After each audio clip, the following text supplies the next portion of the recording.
Hello guys, pro kabaddi season 11 కోసం Telugu Titans ఒక balanced స్క్వాడ్ని తీసుకుంది. ఇంతకీ ఆ బ్యాలెన్స్డ్ స్క్వాడ్లో ఎవరెవరు చోటు దక్కించుకున్నారు, ఈ సంవత్సరం తెలుగు టైటన్స్ తరఫున ఎవరెవరు ఆడబోతున్నారనేది ఈ వీడియోలో మనం తెలుసుకునే ప్రయత్నించుద్దాం. ముందుగా రైడర్స్ విషయానికి వస్తే తెలుగు టైటన్స్ ప్రధానంగా పవన్ సెరావత్, విజయ్ మలిక్, రోహిత్ రాఠీ, చేతన్ సాహు, ప్రఫుల్ జవారే, ఓంకార్ పాటిల్, మంజిత్ శర్మ ఈ 7 రైడర్స్ని తీసుకోవడం జరిగింది.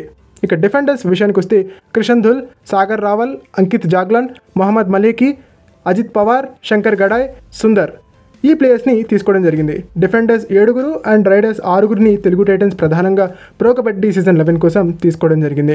ముందుగా మనం రైడింగ్ విషయానికి వచ్చినట్టయితే తెలుగు టైటన్స్ రైడింగ్ విభాగంలో చాలా బలపడిందని చెప్పాలి.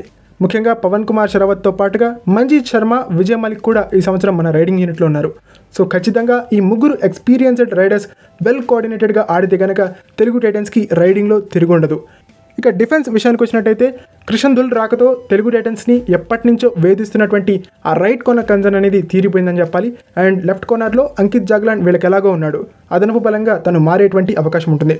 సూపర్ సాలిడ్ కార్నర్స్ ఉన్నాయి అండ్ కార్నర్స్తో పాటుగా కవర్స్ కూడా ఈ సంవత్సరం చాలా బలంగా ఉన్నట్టు నాకైతే అనిపిస్తోంది. ఎందుకంటే సాగర్ రావల్ డొమెస్టిక్లో మంచి రెప్యుటేషన్ ఉన్నటువంటి కవర్ డిఫెండర్, దాంతో పాటుగా లెఫ్ట్ కవర్ పొజిషన్లో మనకి లాస్ట్ సీజన్లో చాలా బాగా పర్ఫామ్ చేసినటువంటి అజిత్ పవార్ ఉన్నాడు. అండ్ వీళ్ళకి సమర్థవంతమైనటువంటి బ్యాకప్స్ని కూడా తెలుగు టైటన్స్ ఆప్షన్లో పిక్ చేయడం జరిగింది. అటు రైడింగ్ విభాగంలోనూ ఇటు డిఫెన్స్ విభాగంలోనూ అదరహో అనే విధంగా తెలుగు టైటన్స్ పికింగ్స్ అనేవి ఉన్నాయని చెప్పాలి. చాలా స్ట్రాటజికల్గా వెళ్ళారు. ఏ ప్లేయర్స్ మనకు వస్తారో ముందుగానే సెలెక్ట్ చేసుకుని వెళ్ళినట్టుగా ఆ ఆప్షన్ స్ట్రాటజీ మనకు స్పష్టం చేస్తుంది.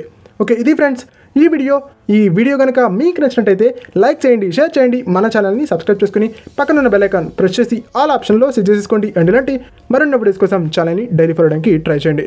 నెక్స్ట్ వీడియోలో మనం తెలుగు టైటన్స్ స్టార్టింగ్ 7 గురించి మాట్లాడుకుని ప్రయత్నం చేద్దాం.